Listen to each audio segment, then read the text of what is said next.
Selamat malam Bapak Ibu dan saudara-saudara sekalian, kita kembali akan belajar kebenaran firman Tuhan. Biar kita minta supaya Tuhan sendiri akan memberikan kepada kita pewahyuan dan kita boleh menangkap kebenaran firman Tuhan dan kita bisa mengaplikasikannya dalam hidup kita sehari-hari. Mari kita berdoa. Bapa dalam surga, kami mohon biarlah Allah Roh Kudus akan menerjemahkan setiap kebenaran firman Tuhan kepada kami, supaya kami boleh mengerti kebenaran Tuhan dan firman itu boleh memerdekakan kami. Terima kasih Tuhan, berbicaralah kepada kami dan ajari kepada kami supaya kami boleh mengerti firman Tuhan. Dalam nama Tuhan kami Yesus Kristus kami berdoa, amin. Selamat malam saya ucapkan kepada bapak-bapak, ibu-ibu dan saudara-saudara sekalian. Malam hari ini kita akan membicarakan mengenai kelemah lembutan. Dasar dari pembacaan firman Tuhan ada dalam Yakobus pasal 3 ayat 13. Siapakah di antara kamu yang bijak dan berbudi? Baiklah ia dengan cara hidup yang baik menyatakan perbuatannya oleh hikmat yang lahir dari kelemah lembutan. Ada kata kelemah lembutan yang dalam bahasa Yunani disebut dengan protes. Nah, saya akan sampaikan kepada saudara-saudara semua pengertian protes itu seperti apa. Minimal ada tiga pemahaman yang dapat kita tangkap dari istilah protes. Yang pertama, protes itu berarti atau kelemah lembutan itu berarti mengetahui mana masalah yang datang dari Tuhan atau yang Tuhan izinkan dan mana yang datang dari kuasa jahat. Jadi ada masalah yang Tuhan izinkan, tapi ada masalah yang memang kuasa jahat yang menyerang kita. Nah, kita akan coba melihat di dalam 2 Korintus pasal 12 ayat 7 sampai 9. Demikian bunyinya. Dan supaya aku jangan meninggikan diri karena pernyataan-pernyataan yang luar biasa itu, maka aku diberi suatu duri di dalam dagingku, yaitu seorang utusan iblis yang menggocok aku supaya aku jangan meninggikan diri. Tentang hal itu aku sudah 3 kali berseru kepada Tuhan, supaya utusan iblis itu mundur daripadaku. Tetapi jawab Tuhan kepadaku, cukuplah kasih karuniaku bagimu.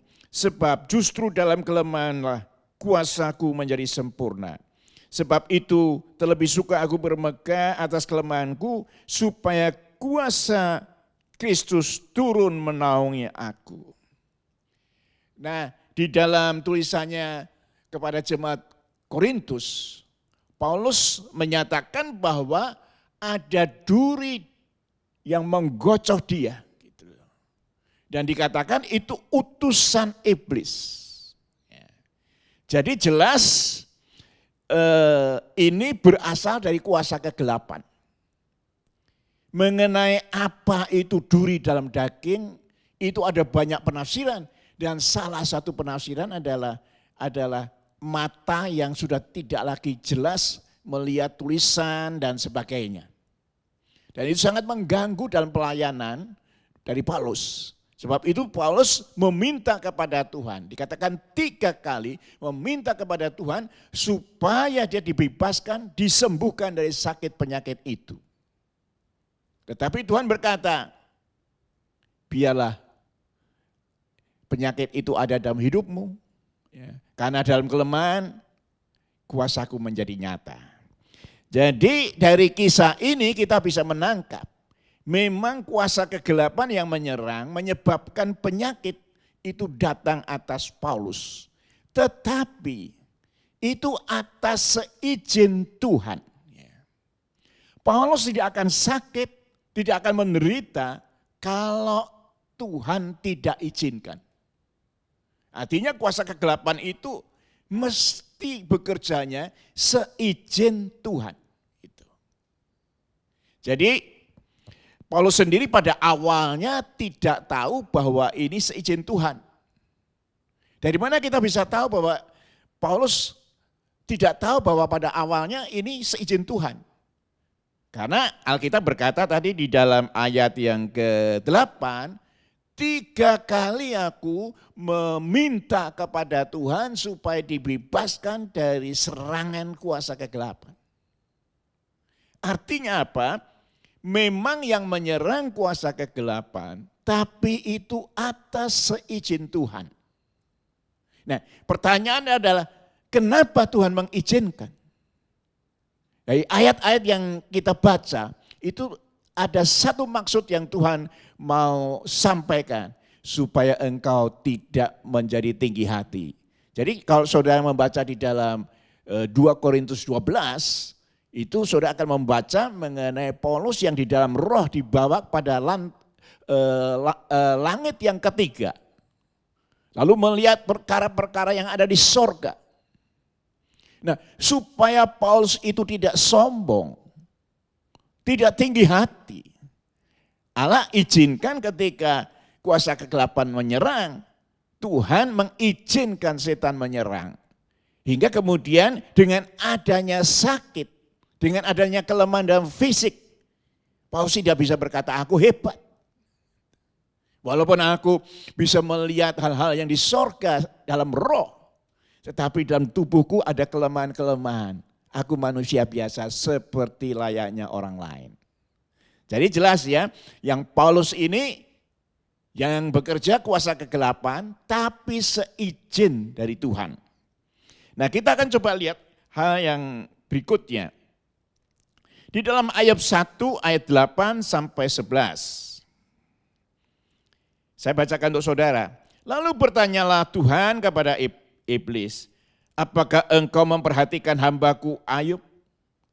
Sebab tiada seorang pun di bumi seperti dia yang demikian saleh dan jujur, yang takut akan Allah dan menjauhi kejahatan. Lalu jawab iblis kepada Tuhan, apakah dengan tidak mendapat apa-apa Ayub takut akan Allah? Bukankah engkau yang membuat pagar sekeliling dia dan rumahnya, serta segala yang dimilikinya? Apa yang dikerjakannya telah kau berkati, dan apa yang dimiliki makin bertambah di negeri itu. Tetapi ulurkan tanganmu, jamah segala yang dipunyai, ia pasti mengutuki engkau di hadapanmu.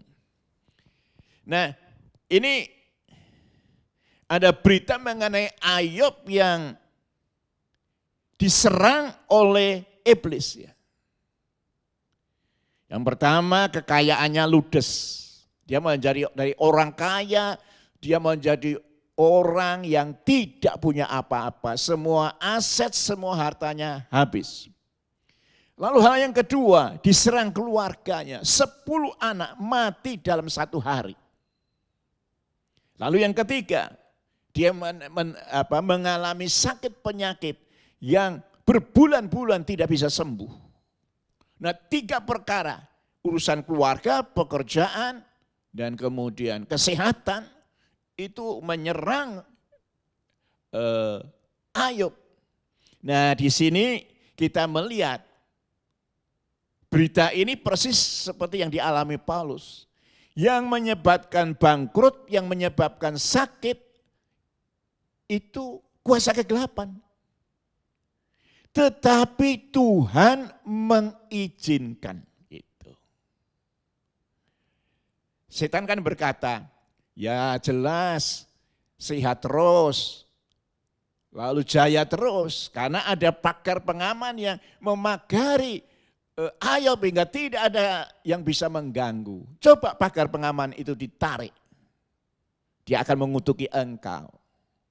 Nah, dari cerita ini kita bisa menangkap, memang ada kuasa kegelapan, tetapi itu baru bisa terjadi ketika Tuhan mengizinkan. Nah, saya mau lanjutkan lagi.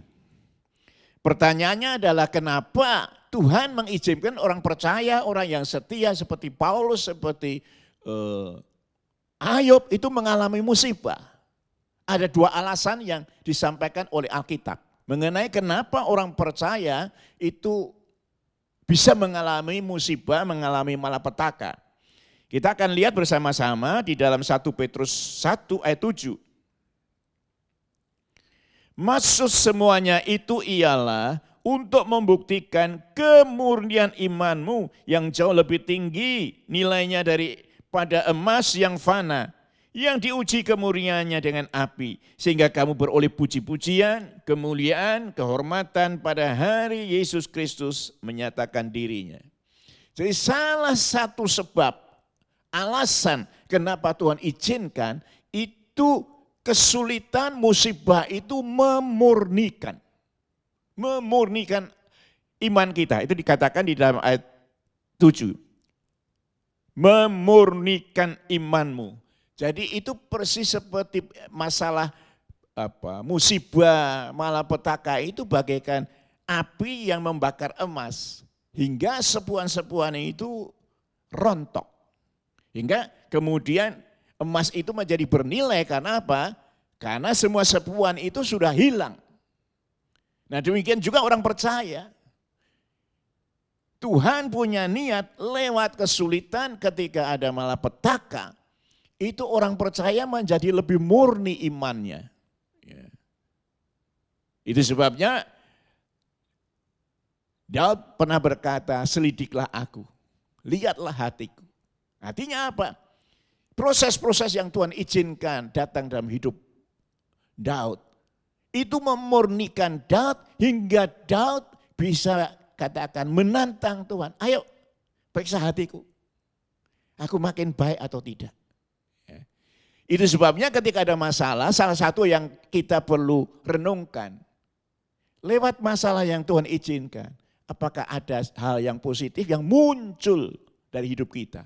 Kita lebih murni, lebih baik di hadapan Tuhan. Itu ya. Itu hal pertama. Kenapa masalah itu diizinkan oleh Tuhan?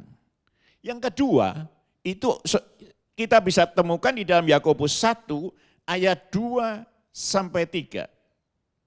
Saudara-saudara, anggaplah sebagai suatu kebahagiaan apabila kamu jatuh ke dalam berbagai-bagai pencobaan. Sebab kamu tahu bahwa ujian terhadap imanmu itu menghasilkan ketekunan. Jadi Yakobus berkata, anggap sebagai suatu kebahagiaan. Hal yang menyenangkan ketika kita menghadapi tantangan, kita menghadapi musibah, kita menghadapi kesulitan. Kenapa? Ayat ini berkata, kesulitan-kesulitan yang Tuhan izinkan itu akan menyebabkan kita punya kualitas yang lebih. Ketika kita ditempa bolak-balik oleh masalah, kita menjadi orang yang kuat. Ada karakter baru yang bisa muncul dalam hidup kita. Nah, dua hal ini memurnikan iman. Atau yang kedua, ada karakter baru muncul. Itu seharusnya ada dalam hidup kita ketika musibah itu datang dalam hidup kita.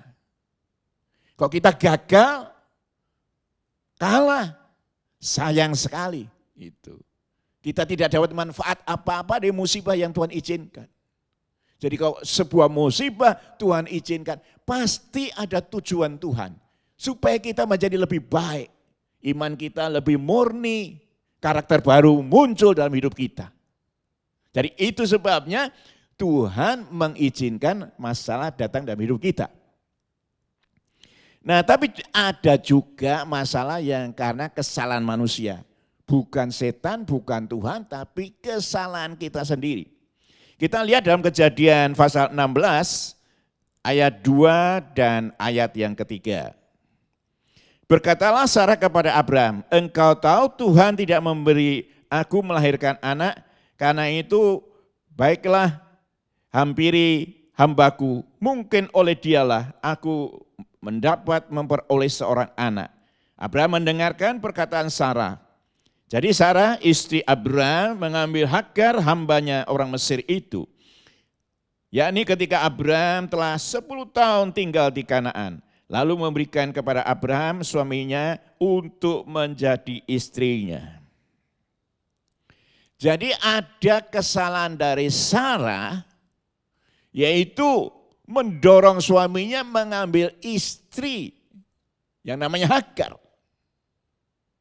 Jadi ada konsep pada zaman dulu, kalau seorang istri tidak melahirkan anak, maka dia bisa meminta suaminya untuk mengambil orang lain menjadi istri kedua. Lalu nanti anak dari istri kedua itu dianggap menjadi anak dari istri pertama. Jadi kalau dalam urusan Sarah ini, Ismail itu harusnya dianggap sebagai anak dari Sarah gitu. Walaupun itu dilahirkan oleh rahim Hagar. Nah, dalam pemahaman bahwa nanti ada oknum lain, wanita lain yang akan melahirkan bagi Abraham seorang anak, maka Sarah mendorong suaminya untuk menikahi Hagar. Nah, ini keputusan yang keliru, ini keputusan yang salah. Ya, salah. Ya. Itu sebabnya kita melihat lalu rumah tangga ini menjadi penuh dengan pertikaian. Sehingga akhirnya sampai Sarah merasa dilecehkan oleh Hagar, lalu Hagar kemudian dianiaya sampai dia melarikan diri. Jadi sudah sangat jelas bahwa keputusan Sarah dan kesediaan Abraham untuk mendengar saran Sarah itu keputusan yang keliru. Itu bukan datang dari Tuhan, itu bukan datang dari setan. Tapi dari kesalahan ambil keputusan sendiri. Jadi dengan demikian kita bisa melihat bahwa yang pertama itu masalah muncul karena kita memang salah ambil putusan. Yang kedua, setan menyerang dan Tuhan mengizinkan kita mengalami musibah atau masalah tertentu dalam hidup kita. Itu hal yang pertama yang saya sampaikan kepada saudara. Pak Gunawan, kembali kepada topik pembahasan kita yang dibaca di awal tadi, yang di dalam Yakobus pasal 3 ayat yang ke-13 ya. Mungkin saya mau baca sekali lagi. Siapakah di antara kamu yang bijak dan berakal budi? Baiklah ia dengan cara hidup yang baik menyatakan perbuatannya oleh hikmat yang lahir dari kelemah lembutan. Dan kelemah lembutan inilah yang memakai istilah praotes ya. Berarti yang ditekankan di sini bukan kelemah lembutan dalam arti lemah lembut, dalam sikap, dalam gaya hidup dalam pengertian sikap begitu, bukan itu ya. Tetapi lebih kepada lemah lembut dalam pengertian sikap di dalam begitu. Sikap di dalam. Dan tadi sudah dijelaskan bahwa praotes atau lemah lembut itu adalah kita bisa mengetahui masalah itu datang diizinkan oleh Tuhan untuk terjadi dalam hidup kita, atau masalah itu datang dari kuasa kegelapan yang ingin menghancurkan kita. Dan kemudian lemah lembut artinya kita bisa meresponi, bukan cuma tahu itu datang dari iblis atau diizinkan oleh Tuhan, tetapi bagaimana kita meresponinya begitu maksudnya ya. Oke. Pak Gunawan, bagaimana kita bisa tahu ya dalam hidup kita, kita kan kalau bisa maksud saya kalau kita bisa ngerti, oh ternyata masalah yang lagi saya alami ini datang dari Tuhan nih. Bagaimana kira-kira kita bisa tahu? Karena kalau kita tahu dari Tuhan paling tidak walaupun masalah itu pasti tidak enak untuk siapapun juga begitu. Tapi paling tidak kalau kita tahu oh masalah yang sedang aku alami ini entah itu sakit, entah itu masalah keluarga, berkaitan dengan anak-anak, berkaitan dengan pekerjaan, harta benda. Nah kalau kita tahu itu dari Tuhan, kan paling tidak kita bilang udah sabarlah, wong ini datangnya dari Tuhan, ya udah sabar bentar lagi pasti udah hilang. Kan buat kita lebih dalam tanda kutip lebih enak begitu. Tapi kan kadang-kadang kita nggak tahu, sesudah kejadian kita baru tahu gitu loh. Nah kira-kira bagaimana Pak Gunawan supaya kita bisa tahu dan kita bisa merespon dengan baik? Ya, jadi yang pertama itu setan itu pengen menghancurkan itu. Ya, itu hal pertama. Itu sebabnya Kalau masalah itu lebih bersifat godaan, ya, supaya kita melanggar firman Tuhan, itu pasti dari kuasa kegelapan. Itu pasti dari kuasa kegelapan. Tapi kok sifatnya itu kekayaan kita hancur, atau mungkin kesehatan kita terganggu, nah itu sesuatu yang tidak terlalu jelas. Dalam arti bisa ini setan yang kerja atas izin Tuhan, ya, atau memang kesalahan kita sendiri hingga kita sakit seperti itu. Gitu. Jadi ada hal yang jelas yang kita pastikan, yaitu kalau itu musibah itu mendorong kita untuk berbuat dosa, itu pasti dari setan. Tapi kalau yang sifatnya kehilangan harta, kehilangan kesehatan, itu tidak terlalu jelas. Bahkan Paulus yang rasul saja minta supaya duri dalam daging itu dilepaskan dari hidupnya. Itu menunjukkan rasul besar saja nggak bisa tahu pada awalnya bahwa masalah ini diizinkan Tuhan. Nah, saya hanya boleh berkata pada malam hari ini, yang penting itu kita meresponi apakah itu datang dari setan, apakah itu izin Tuhan, atau apapun, kita meresponi dengan bijaksana.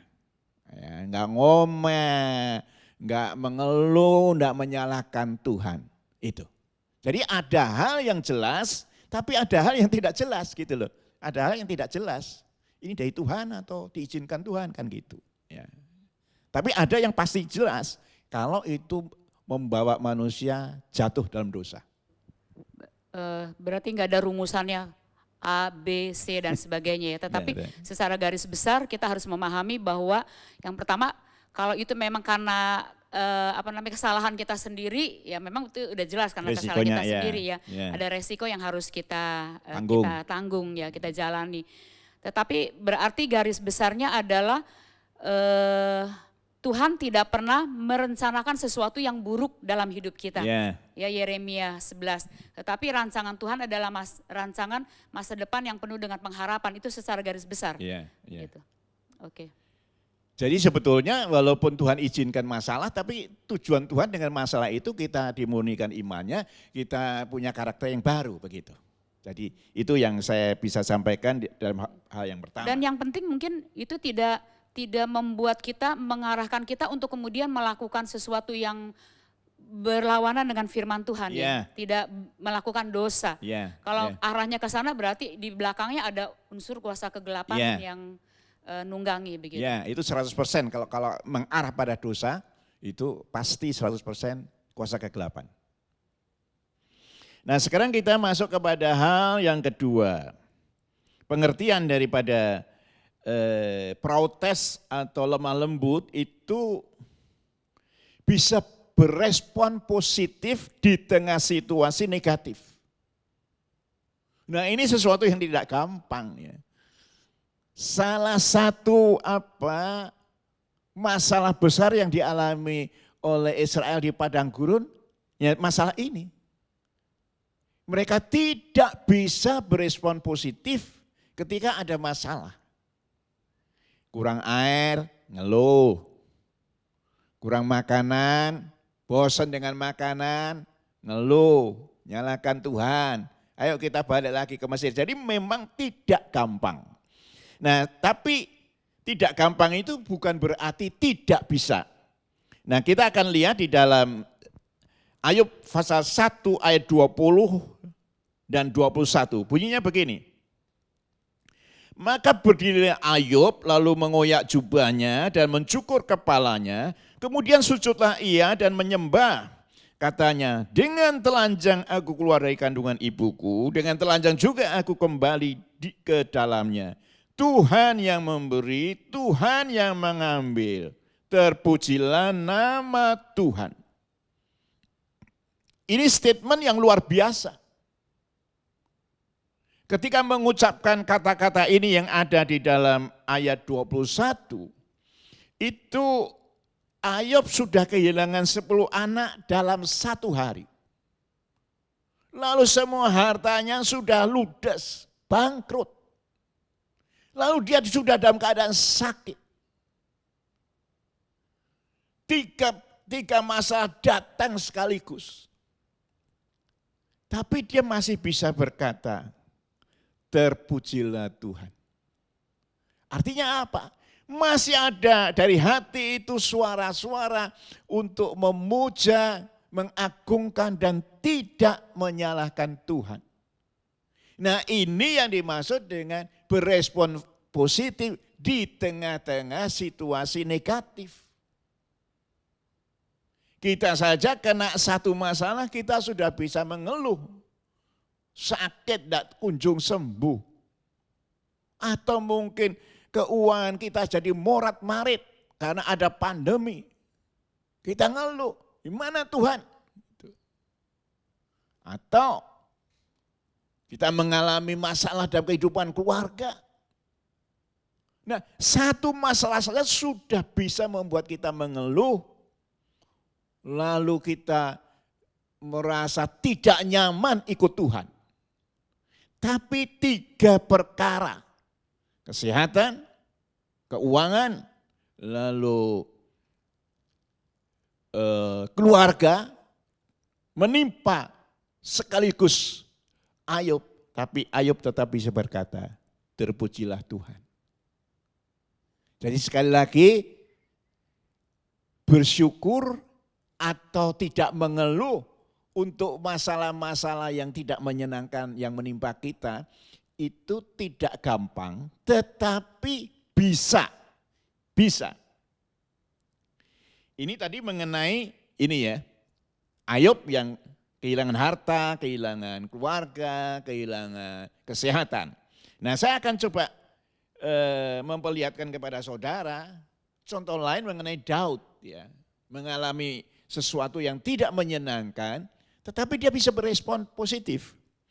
Ini di dalam 2 Samuel pasal yang ke-16 ayat 5 dan 6. Ketika Raja Daud telah sampai ke Bahurim, keluarlah dari sana seorang dari kaum keluarga Saul. Ia bernama Simei bin Gera. Sambil mendekat raja, ia terus-menerus mengutuk Daud dan semua pegawai raja dilempari dengan batu walaupun segenap tentara dan semua pahlawan berjalan di kiri kanannya. Ini pengalaman Daud ketika dia melarikan diri dari Absalom. Dia tidak ingin bertempur, berperang melawan anaknya sendiri.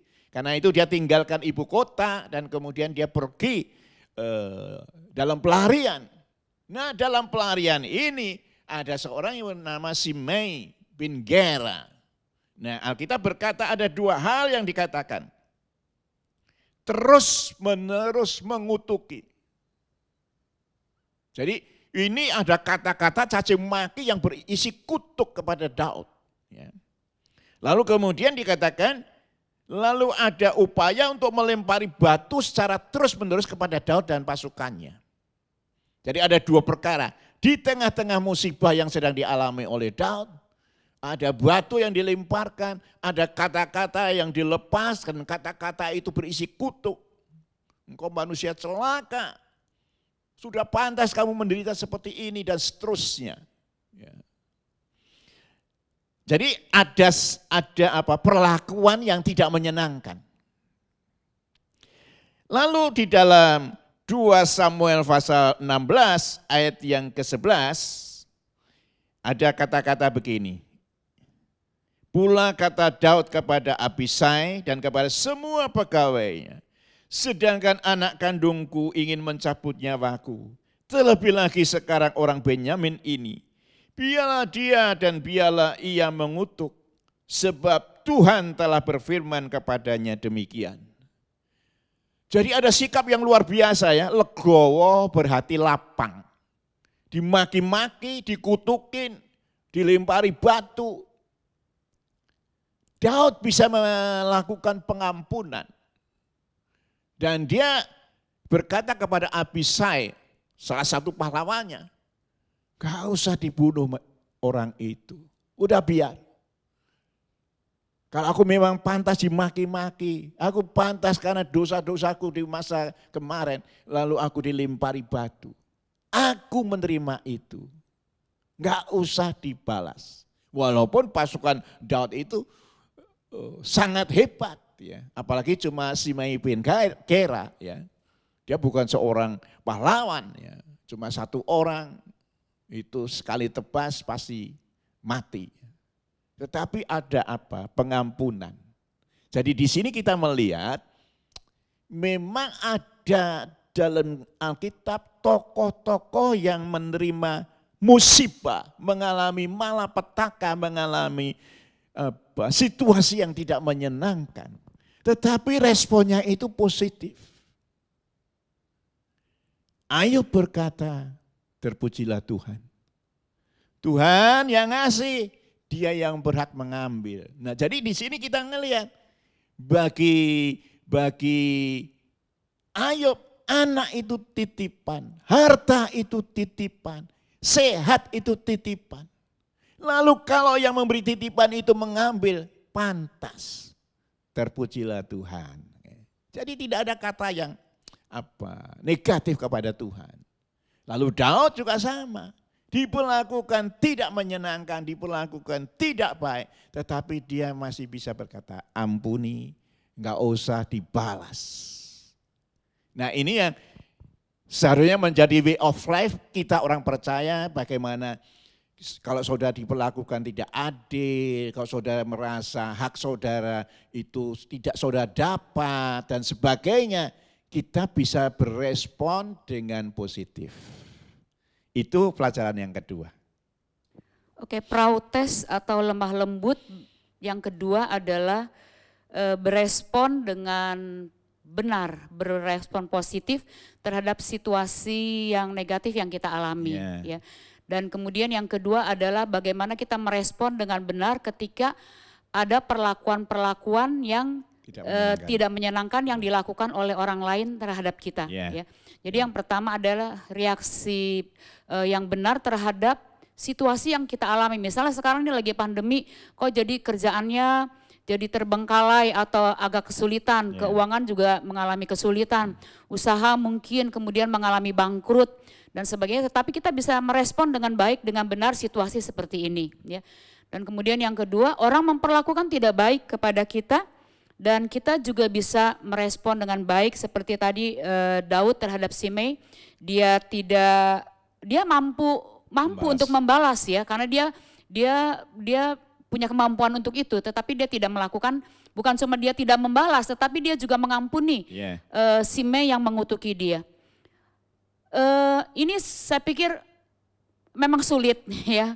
Memang sulit untuk kita bisa merespon dengan benar, dengan positif semua peristiwa-peristiwa yang kurang baik yang terjadi dalam hidup kita. Pak Gunawan bisa nggak kasih resep atau kasih masukan-masukan ke kita supaya kita bisa melakukan ini? Ini kan firman Tuhan ya. Kita menjadi orang yang lemah lembut, yang protes, yang bereaksi dengan benar. Karena memang ini tidak gampang. Maksud saya begini, apalagi misalnya kalau saya berbicara sebagai wanita, kadang-kadang menghadapi sebuah situasi kan kita lebih kadang-kadang pakai perasaan, aduh emosi. Gimana nih emosi gitu, kurang uang kok jadi rasanya gimana gitu. Kemudian ada orang lain memperlakukan tidak baik, rasanya kepenginnya itu langsung bereaksi, entah itu pembelaan diri atau pembenaran atau apa. Bagaimana tipsnya supaya kita bisa apa yang Tuhan ajarin kepada kita ini ya kita praktekkan dalam hidup kita, walaupun itu tadi kita bukan berarti tidak bisa, tetapi bisa, tapi kan sulit. Bagaimana caranya? Ya, kita memang perlu minta penguasaan diri. Penguasaan diri itu merupakan satu buah roh, satu dari 9 buah roh itu bagian terakhir ada pengendalian diri. Jadi istilah sebelum kita buka mulut, dalam kondisi emosi itu pengendalian diri yang ada di dalam itu ngontrol kita untuk kita tidak buka mulut gitu. Jadi itu buah roh, tapi bukan lalu ujuk-ujuk Tuhan kasih. Itu mesti lewat sebuah proses di mana kita menang untuk urusan kecil, kemudian Tuhan tingkatkan menjadi urusan yang lebih besar, lalu kita berhasil, lalu kemudian pada urusan yang lebih besar kita berhasil. Itu namanya pengendalian diri. Jadi Tuhan, jadi gini, kalau kita tetap mau emosi terus, kita tidak akan mengalami peningkatan. Peningkatan terjadi adalah ketika Tuhan aku mau menang. Lalu ketika mau emosi, mau marah, mau membalas, lalu ada roh yang dalam diri kita yang membisikkan, mendorong kita untuk tidak membalas, mengampuni dan seterusnya. Jadi itu lewat sebuah latihan yang terus menerus. Tidak lalu Tuhan kasih aku roh pengendalian diri lalu kemudian muncul sendiri. Itu lewat latihan step by step itu. Oke, berarti ada 3 hal ya. Yang pertama itu merupakan buah roh. Berarti ya supaya kita bisa menang di dalam hal ini dan kita bisa protes, berarti kita harus dekat sama Tuhan, dipenuhkan dengan Roh Kudus dan sebagainya, sehingga kemudian roh itu memampukan kita, menyadarkan kita, jangan gitu, begitu ya Pak Gunawan ya. Kemudian yang kedua adalah melalui latihan. Ya karena nggak mungkin seperti tadi Pak Gun bilang ujuk-ujuk kemudian kita jadi berubah, jadi lemah lembut, itu kan namanya simsalabim, nggak mungkin begitu ya. Tapi melalui proses latihan, tetapi tentu dengan pola pikir yang kita tahu bahwa ini proses loh, kamu sedang diproses, sehingga kalau kita sadar bahwa kita sedang ada di dalam proses pembentukan karakter yang lebih baik, berarti kita bisa ya nahan diri begitu ya. Jadi ada spirit, dari hal spirit kita dekat dengan Tuhan, kemudian dari segi jiwa juga kita belajar melalui latihan konsep berpikir yang benar, bahwa Tuhan lagi membentuk kita untuk menjadi lebih baik. Kalau kita nggak mau ya berarti kita nanti akhirnya nggak naik kelas gitu. Betul. Ya. Kita selalu akan menjadi orang yang tidak pernah berubah, bisa merugikan orang lain dan bisa merugikan diri kita sendiri. Dan kita harus mau melatih ya, berlatih. Oke, terima kasih. Saya perlu sampaikan bahwa sebetulnya emosi itu bisa dikendalikan kok. Jadi saya mau sampaikan begini, protes itu bisa membalas tapi tidak dibalas. Gitu. Kalau saya karyawan di sebuah perusahaan, atasan saya memaki-maki saya. Usia saya sudah bukan usia muda lagi.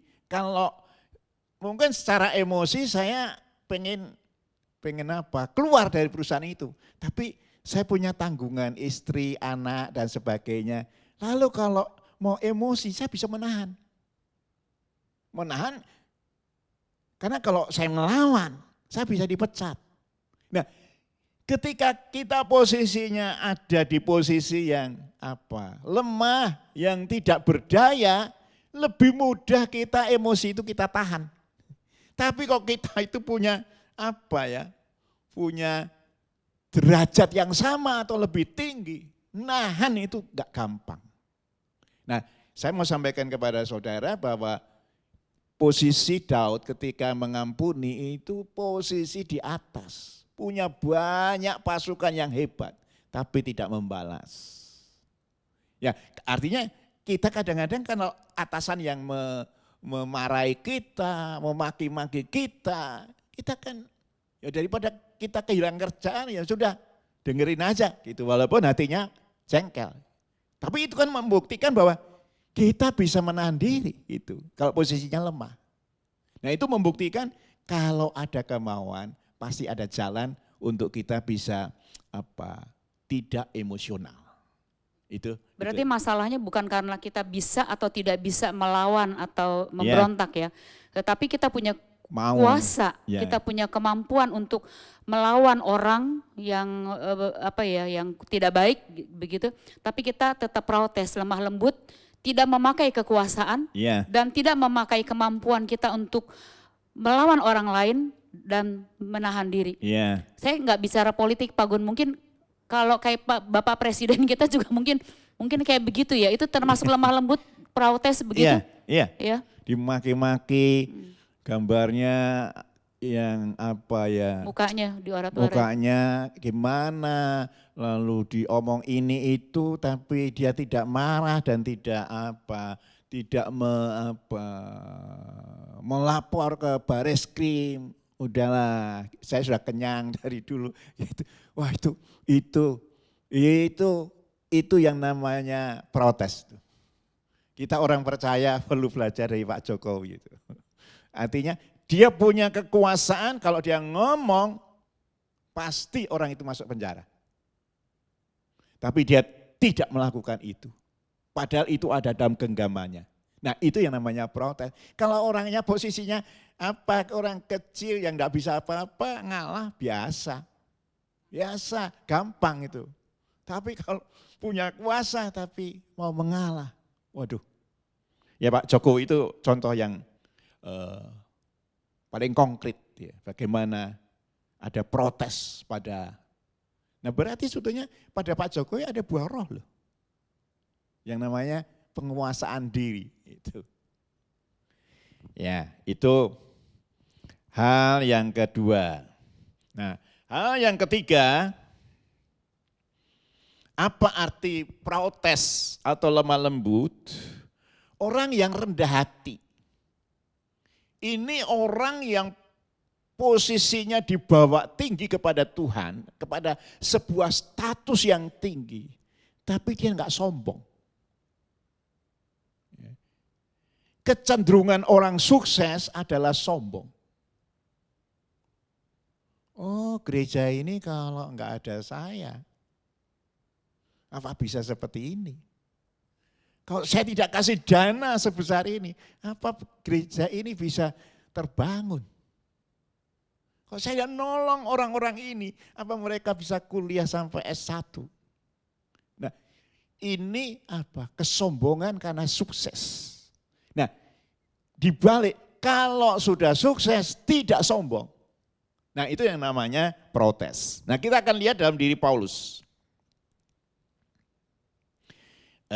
Saya akan bacakan di dalam 1 Korintus 15 ayat 9. Karena aku adalah yang paling hina dari semua rasul. Bahkan tidak layak disebut rasul. Sebab aku telah menganiaya jemaat Allah. Jadi Paulus ini kan rasul terbesar di dalam perjanjian baru. Tidak ada rasul yang menulis surat lebih banyak daripada Paulus. Ya.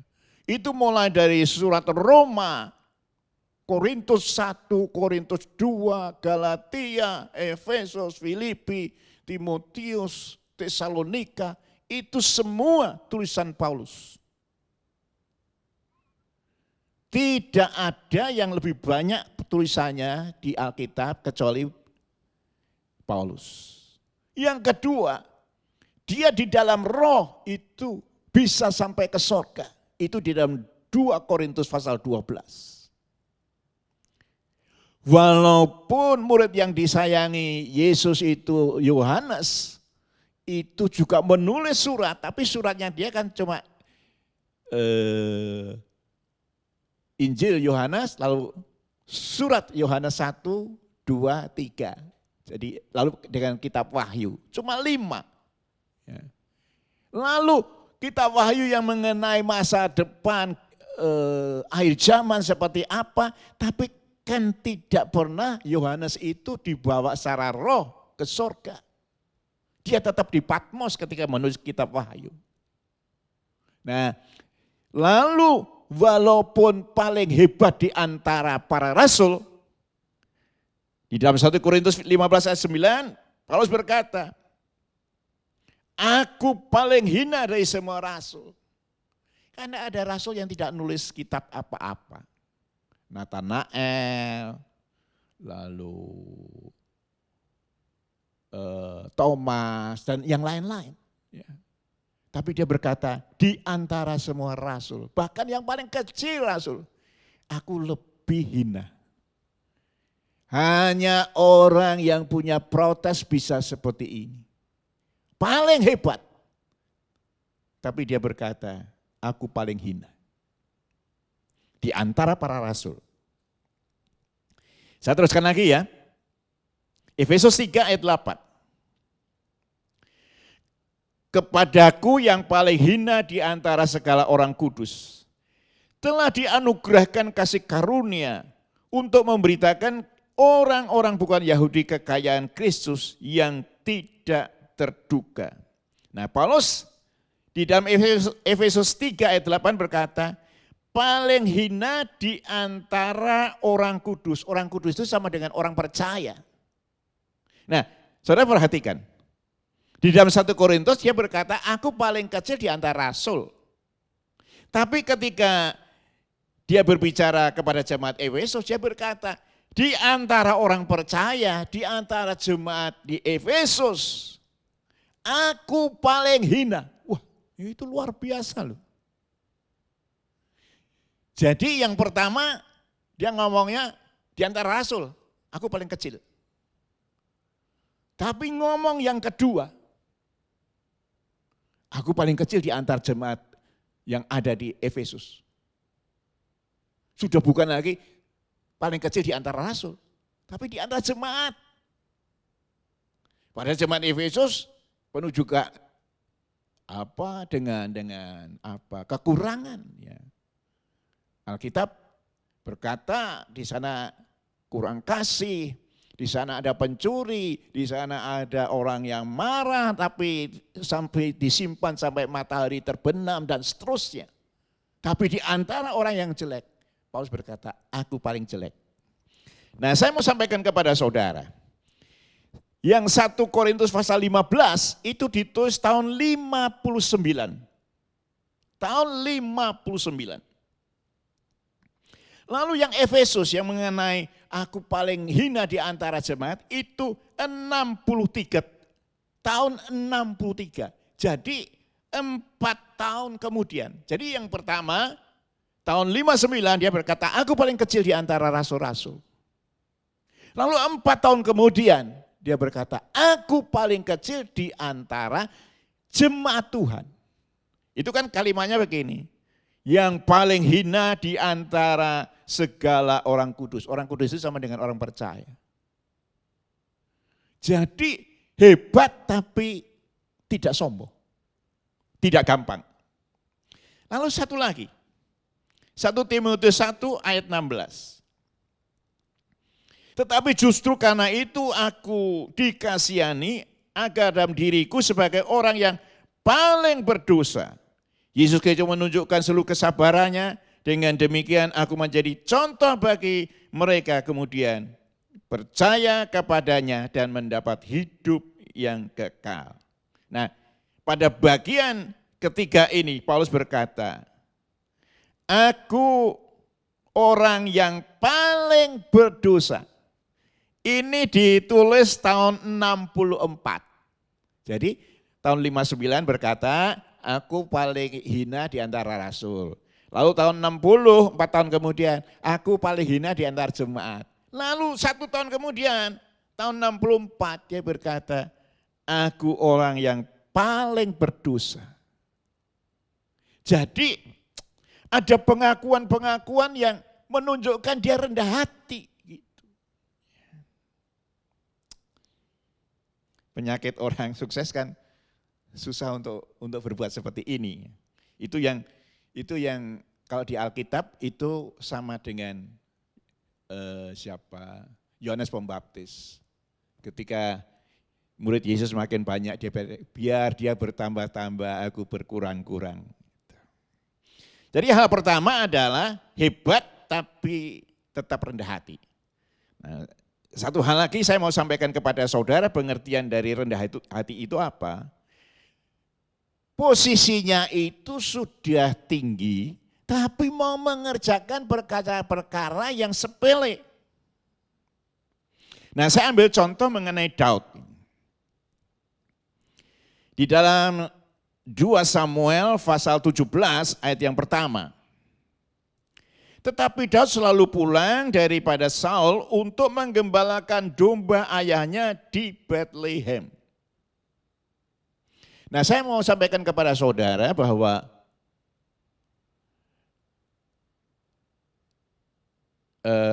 Daud itu kan diurapi oleh Samuel sebagai raja. Lalu kemudian dia dipanggil oleh Saul untuk ada di istana untuk apa? Untuk main kecapi. Supaya Saul tenang. Tapi kok tugas sudah selesai.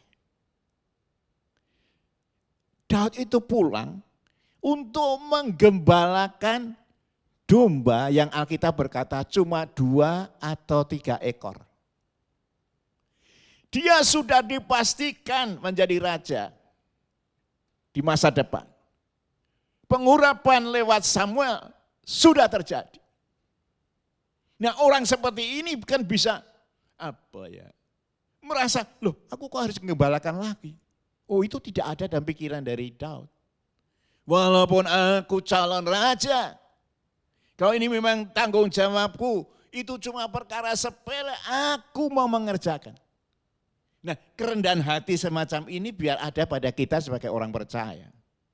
Posisi kita, sukses kita seperti apa, jangan membuat lalu kita menjadi sombong. Kita masih bisa mengerjakan di mana diperlukan perkara-perkara yang sepele. Jangan berkata, loh kok aku yang harus ngerjakan? Ini kan pekerjaan si A si B. Ini kan bawahanku yang harusnya ngerjain. Aku enggak. Ini sudah bukan porsiku. Kita tidak boleh ngomong kayak gitu. Di mana kita diperlukan, di situ kita lakukan. Walaupun itu pekerjaan yang kecil dan sepele. Nah, satu hal lagi yang saya mau sampaikan kepada saudara, itu di dalam 1 Samuel pasal 17, ini masih mengenai Daud ya. Ayat 17 dan 18. Kata kepada Daud anaknya, ini kata Isai. Ambillah untuk kakak-kakakmu berti gandum seeva dan roti yang 10 itu, bawa cepat-cepat ke perkemahan kepada kakak-kakakmu. Dan baiklah sampaikan keju yang 10 itu kepada kepala pasukan 1000. Tengoklah apakah kakak-kakakmu selamat dan bawalah pulang suatu tanda dari mereka. Ya. Jadi kan ada 3 kakak dari Daud yang ada di medan pertempuran, Eliab dan seterusnya. Nah, lalu Isai menyuruh, coba lihat kakakmu, ini aku bawain roti-roti untuk mereka. Lalu Daud mengerjakannya. Dia bisa berkata apa? Kok kerjaan cuma kayak gini? Suruh aja budak-budak yang lain. Aku kan calon raja. Sudah tidak porsinya aku untuk bawa cuma roti ke medan pertempuran. Ini bisa orang lain. Tapi Daud tidak berkata itu. Dia berkata, ya apa? Aku berangkat. Nah, ini yang namanya rendah hati. Walaupun bukan porsinya dia mengerjakan. Harusnya orang yang level lebih rendah yang mengerjakan. Tapi Daud tetap bersedia mengerjakannya. Nah, itu yang namanya rendah hati. Sekali lagi ini juga tidak mudah ya. Kalau orang tidak sukses, rendah hati dalam arti mau mengerjakan apa saja, biasa. Tapi kalau kita merasa sukses, diperlukan, penting di organisasi, di gereja atau di mana. Lalu kita diminta mengerjakan yang sepele-sepele. Belum tentu kita mengerjakan dengan rela dan sukacita. Tapi orang yang punya protes, mau mengerjakan yang sepele-sepele ini. Ketika dia diminta, dia kira, ya aku mau kerjakan itu. Itu saja firman Tuhan pada malam hari ini. Berarti Pak Gunawan, kita belajar protes berarti nggak sombong juga ya. Yeah. Contoh dari Paulus bahwa dia secara kemampuan dia memang smart Lebih, orangnya ya. Dia menulis banyak kitab. Yeah. Secara kemampuan itu luar biasa dibandingkan dengan orang lain. Dan secara spiritual juga. Yeah. Secara spiritual mungkin dia juga memiliki kehidupan spiritual yang bagus begitu. Tetapi itu tidak membuat dia menjadi sombong. Yeah. Ya. Tidak sombong walaupun pandai, tidak sombong walaupun dia dalam tanda kutip rohani begitu. Untuk itu aja kita nggak boleh sombong ya. Apalagi kalau udah nggak pandai, nggak rohani itu sombong lagi itu mungkin kan ada juga ya mungkin orang-orang yang seperti itu ya. Bisa. Iya. Kurang bisa mengukur diri sendiri. Iya. Kita harus sadar bahwa kalau kita mampu itu bukan karena kita, tetapi itu anugerah Tuhan. Iya. Kasih karunia dari Tuhan dan tentu Tuhan mempunyai tujuan kenapa Tuhan kasih kita kelebihan mungkin dari orang lain, bukan untuk membanggakan diri kita tetapi untuk kita bisa menjadi berkat buat orang lain. Begitu. Oke, kalau gitu Pak Gunawan tolong doain kita semua nih supaya bisa protes semua ya, lemah lembut dalam arti bukan lemah gemulai, sopan santun, tetapi sesuatu yang memang dari dalam diri kita sendiri kita memilih adalah orang yang lemah lembut yang pertama tadi tahu apa yang dari Tuhan dan masalah yang dari kuasa kegelapan kita tahu dan merespon dengan baik hal-hal yang negatif yang terjadi dalam kehidupan kita dan kemudian kita tidak sombong dengan kepandaian, dengan kekayaan, dengan kedudukan yang kita miliki, tetapi kalau Tuhan menganugerahkan kita semuanya itu kita tetap rendah hati walaupun enggak gampang. Orang makin tinggi, makin pandai, makin terkenal itu secara otomatis kadang-kadang ya mungkin tidak semua juga sih. Itu menunjukkan nih lo aku nih gitu. Tapi kita belajar untuk protes. Pak Gun yang akan berdoa buat kita semua. Mari kita bersama-sama berdoa. Kami datang kepada Engkau Tuhan. Ajar kami untuk bisa menyikapi dengan bijaksana ketika ada masa-masa yang tidak menyenangkan.